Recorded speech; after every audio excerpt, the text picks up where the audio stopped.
Yes. See your students now.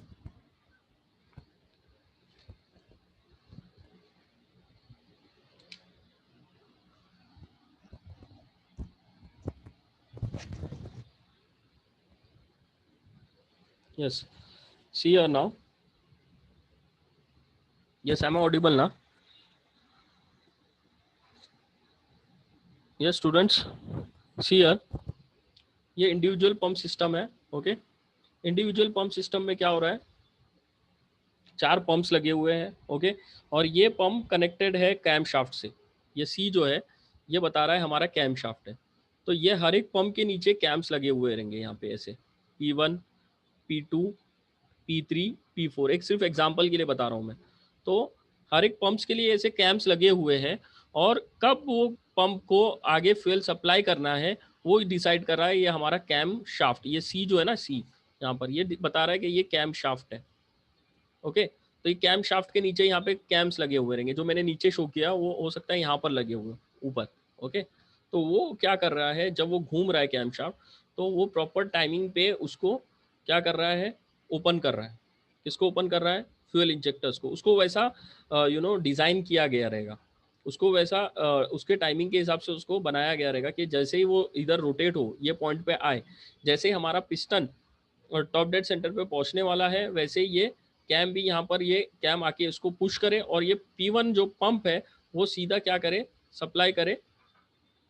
P1 pump supply करे fuel to the injector. उसके पहले injector को supply नहीं करेगा वो.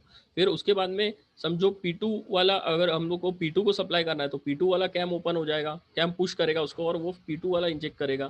फिर उसके बाद में अगर P4 को सप्लाई करना है तो P4 वाला कैम्प उसको रोटेट करेगा. तो कैम शाफ्ट के जरिए से हम लोग ये कंट्रोल कर रहे हैं कि हमें कब फ्यूल को सप्लाई करना है, टाइमिंग क्या रहेगा उसका. Okay, getting all of you. और फिर उसके बाद में जो फिल्टर्स है, ओके, फिल्टर तो क्या करेंगे, फिल्टर करेंगे हमारे फ्यूल को. ओके. और जो एल जो डिवाइस बताया है, कंट्रोल डिवाइस बताया है. ओके. ये एल जो यहाँ पे राइट हैंड साइड में बताया है वो कंट्रोल कर रहा है. क्या कंट्रोल कर रहा है? कितना अमाउंट ऑफ फ्यूल सप्लाई करना है. ओके, कितना अमाउंट ऑफ फ्यूल सप्लाई करना है. तो वो जो है हमारे लोड के हिसाब से कंट्रोल करेगा. अगर ज्यादा लोड है तो ज्यादा फ्यूल सप्लाई देगा. Of course it will be controlled by the governor. Governor ही उसको कंट्रोल करेगा. ओके. क्योंकि गवर्नर ही एक पुराना ऐसा डिवाइस है जो बहुत अच्छी तरह से डिजाइन किया गया था, which is controlling the amount of fuel. इसीलिए ये आप लोग के वाइब्रेशन में अभी भी है डॉम में जो आप लोग पढ़ रहे हो. Okay, getting all of you. तो ये system, okay, it is a individual pump system. Okay. फिर उसके बाद में क्या आता है, आगे बढ़ते हैं हम लोग. C R now, individual pump system था ये. उसके बाद में ये है हमारा distributor block system. Okay, distributor block system है यहाँ पर. ओके. तो यहाँ पर क्या हो रहा है, एक डिस्ट्रीब्यूटर ब्लॉक बना दिया गया. वो सिर्फ डिस्ट्रीब्यूट कर रहा है फ्यूल को. और यहाँ पर अलग अलग पंप नहीं लगे हुए हैं, अलग अलग पंप नहीं लगे हुए हैं. एक डिस्ट्रीब्यूटर ब्लॉक है. ओके. ये डिस्ट्रीब्यूटर ब्लॉक, ओके, ये डिस्ट्रीब्यूटर ब्लॉक डिसाइड कर रहा है कि कौन से फ्यूल को कब फ्यूल सप्लाई करना है. ओके. तो यहाँ पर आके फ्यूल जमा हो जाता है ये डिस्ट्रीब्यूटर ब्लॉक में. और फिर यहाँ पर ये गेयर ड्राइव के थ्रू ये कैम्स लगे हुए नीचे देखो. ये जो है ये 1 2 3 4 ये कैम्स लगे हुए. और ये डिसाइड करते हैं कि हमारा कौन से फ्यूल इंजेक्टर में फ्यूल जाना चाहिए. ओके. तो ये गेयर ड्राइव के थ्रू किधर किसको लगा हुआ है, ये गेयर ड्राइव के थ्रू ये सीधा हमारे कैम शाफ्ट को लगा हुआ है. किसको लगा हुआ है? कैम शाफ्ट को. ये हमारा 1 2 3 4 कैम्स लगे हुए हैं. कैम शाफ्ट के थ्रू ही ये स्पीड जो है एडजस्ट की गई है. Getting all of you. Gear drive जो बताया है वो कैम शाफ्ट को कनेक्टेड है. तो सबसे पहले क्या हो रहा है, नीचे से यहाँ से फ्यूल आ रहा है. Okay. Fuel from the fuel tank is coming to this F1 filter here downwards, right hand side में यहाँ पे आ रहा है. एंड देन F2 पे, ओके, यहाँ पर वो फ्यूल जो है फिल्टर हो रहा है. फ्यूल फिल्टर हो गया. ओके. उसके बाद में क्या होगा, सीधा जाएगा ये मीटरिंग एंड प्रेशर पंप में यहाँ पर ऊपर. Okay. Metering and pressure pump में यहाँ पर वो मीटर करेगा कि कितना अमाउंट ऑफ फ्यूल मुझे देना है. और ये कितना अमाउंट ऑफ फ्यूल देना है वो किससे कैसे कंट्रोल कर रहा है, वो ये कंट्रोल कर रहा है ये रैक से. जो हमने देखा ना, रैक एंड पिनियन अरेंजमेंट अभी, ओके, वो रैक से कंट्रोल कर रहा है। ये रैक जो है कनेक्टेड है टू द गवर्नर। किसको कनेक्टेड है? ये गवर्नर को कनेक्टेड है। तो ये ओपन और क्लोज करेगा इसके पंप के ओपनिंग को, और कितना देना है, थोड़ा देना है या ज़्यादा देना है, वो डिसाइड करेगा हमारा मीटरिंग एंड प्रेशर पंप। अगर थोड़ा देना है तो वो थोड़ा सप्लाई करेगा यहाँ पे डिस्ट्रीब्यूटर ब्लॉक को, और अगर ज़्यादा देना है तो वो ज़्यादा सप्लाई करेगा। और फिर ये डिस्ट्रीब्यूटर ब्लॉक टाइमिंग डिसाइड करेगा कि कौन से इंजेक्टर को कौन से टाइम पे फ्यूल सप्लाई करना। तो वो कैसे टाइमिंग डिसाइड कर रहा है? With the help of this cam. ये 1 2 3 4 जो नीचे कैम्स लगे हुए, वो कैम्स डिसाइड कर रहे हैं कि कौन से इंजेक्टर के लिए ओपनिंग हमें खोलना है। ये यहाँ से फ्यूल सप्लाई जो है ना आगे जाना चाहिए या नहीं जाना चाहिए, वो हमारे कैम्स डिसाइड कर रहे हैं। तो ये पूरी तरह से एक मैनुअल सिस्टम है which is not controlled by any sensor और ईसीयू। ठीक है, समझ में आया students? Hope you all are understanding this. तो ये हमारे मैनुअल सिस्टम से, ये हमने जो आगे जो पढ़ा बॉश का फ्यूल इंजेक्शन सिस्टम था। ओके, उसमें फिर बहुत सारे टाइप्स भी आ रहे हैं, फिर इंजेक्टर्स आ रहे हैं, different different types of injectors हमें स्टडी करना है। ओके, और फिर थोड़ा थोड़ा उसका टाइप्स ऑफ कंबशन चेम्बर भी हमें स्टडी करना है। ओके, तो वो सारी थियरी हम लोग देखेंगे थोड़ा थोड़ा करके, और उसके बाद में हम लोग उसका जो है ये भी देखेंगे कि सम्स जो है, ओके, उसके सम्स भी देखेंगे। ठीक है, चलो ठीक है, आज के लिए इतना ही। फिर मैं कल आगे का बताता हूँ उसके अंदर। ओके, क्या क्या है, आप लोग पढ़ाई स्टार्ट करो, अभी कभी भी एग्जाम हो सकता है। Okay, exams will be taken, second unit test भी जल्दी हो सकता है, और ये भी आपका जो है फाइनल एग्जाम भी कभी भी उसका डेट्स आ सकती है। Okay, university is working on that. और फिर आपका जो ये है रिपोर्ट्स जो बना के भेजना था, ओके, वो कब तक भेज दोगे आप लोग सब लोग? कौन से डेट तक भेज दोगे? यस,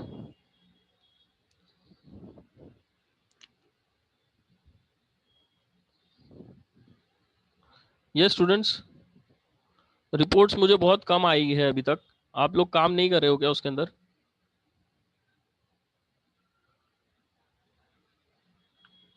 हेलो, सर आप नेक्स्ट कोई प्रैक्टिकल। डेडलाइन दे देंगे तो तब तक देखो अभी कैसा है आप डेट्स बता आपका। दो लास्ट। हाँ, देखो आप कैसा है आप लोग का जो। आप ही डेट्स। हाँ, हाँ, मैं क्या बोल रहा था, आप लोग का जो फाइनल एग्जाम है वो शुरू हो जाएगा, प्रैक्टिकल एग्जाम भी कनेक्ट का हो सकता है कंडक्ट हो, या फिर डायरेक्टली वाईवा ही कंडक्ट हो।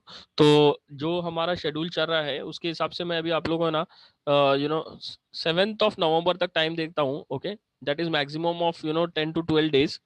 उतना टाइम तो है आपके पास अभी, 12 डेज का।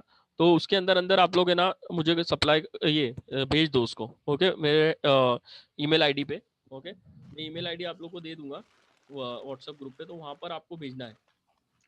ओके, ईमेल आईडी मैं यहाँ पे टाइप भी कर देता हूँ, आपको पूरा का पूरा रिपोर्ट बना के भेजना है, और उसी के हिसाब से ना टाइम वो डिसाइड होगा कि आपका मार्क्स कितना उसमें अलॉट होगा। ओके, अगर आपने 7 नवंबर के बाद में भेजा तो फिर मार्क्स कम भी हो जाएंगे स्टूडेंट्स, मैं बता दे रहा हूँ पहले ही। फुल मार्क्स नहीं मिलेगा फिर, और फुल मार्क्स भी वो डिसाइड होगा कि आपने कितने अच्छे से उसको बनाया है। ओके, तो I will try to give full marks if you have done properly. जैसे मैंने बताया था कि आपको एक रिसर्च पेपर रखना है अपना, और उसके ऊपर पूरा स्टडी करके उसको बताना है कि वो रिसर्च पेपर में क्या है, बस वही हमारा मेन एम है और कुछ नहीं है। और फिर उसके बाद में उसके रिलेटेड आपको अगर कुछ और देखना था तो आप देख सकते हो। अगर आपने और रिसर्च पेपर्स उससे रिलेटेड देखा था तो वो भी आप डाल सकते हो, वो डेट इज़ ऑप्शनल, मैं उसको ऑप्शनल ही रख रहा हूँ। ठीक है, लेकिन आपको पहले चीज़ तो यही है, एक रिसर्च पेपर को आपको पूरा स्टडी करके उसको उसके ऊपर एक रिपोर्ट बनानी है। और वो रिसर्च पेपर अगर समझो आपने काम शुरू नहीं भी किया है, तो आप रिसर्च पेपर भी ऐसा लो जो पूरा का पूरा आपके सिलेबस से कनेक्टेड हो, तो आपको सिलेबस भी फिर बहुत अच्छी तरह से समझ में आएगा। रिसर्च पेपर्स जो होंगे वो आपको, अगर आपने वो स्टडी कर लिया तो उसके रिलेटेड जो टॉपिक्स है हमारे सब्जेक्ट के, वो काफ़ी आसान लगेंगे आपको। ओके, तो जो टॉपिक्स हमारे हैं, छोटे छोटे टॉपिक्स है, उसी रिलेटेड एक रिसर्च पेपर डाउनलोड करो, उसके ऊपर रिपोर्ट बनाओ और फटाफट मुझे सेंड कर दो विद द मेल के साथ में। मेल के अंदर उनके नाम भी डाल दो जिन्होंने काम किया है। ओके, IEEE फॉर्मेट नहीं अमान, IEEE फॉर्मेट में नहीं चाहिए रिपोर्ट कुछ भी। ऐसा कुछ रिसर्च पेपर के फॉर्म में आपको नहीं बनाना है, एकदम सिंपल जैसा आप बनाते हो, जैसे कि वर्ड फॉर्मेट में। ओके, उसके अंदर एक एब्स्ट्रैक्ट डाल दो, इंट्रोडक्शन डाल दो। ओके, अगर आपने लिटरेचर सर्वे किया है तो वो फिर उसके अंदर उसका बॉडी क्या, उसने क्या काम किया है, फिर उसका कंक्लूजन, उसका रिजल्ट्स, उसका फिर फ्यूचर स्कोप, ऐसा टॉपिक्स डिसाइड करके उसका छोटे छोटे चैप्टर्स में उसको डिवाइड कर दो, जिस तरह से डिप्लोमा में आप लोग करते थे, ब्लैक बुक बनाया होगा ना वैसा। ओके, तो वो उसको कंप्लीट करके आप लोग भेज दो। 7 नवंबर तक जिसका आया उसी को फुल मार्क्स मिलेगा, इतना याद रखना। उसी को फुल मार्क्स मिल सकता है अकॉर्डिंग टू द क्वालिटी। उसके बाद में तो मैक्सिमम 4 ही मिलेगा। Okay, getting all of you. तो जिसने भी बनाया है अच्छे से उसको भेज दो, और उसके साथ में आपका जो रिसर्च पेपर है वो भी भेज दो मुझे मेल पे। ओके, ठीक है, मैं कंक्लूड करता हूँ फिर। Will meet in the next lecture.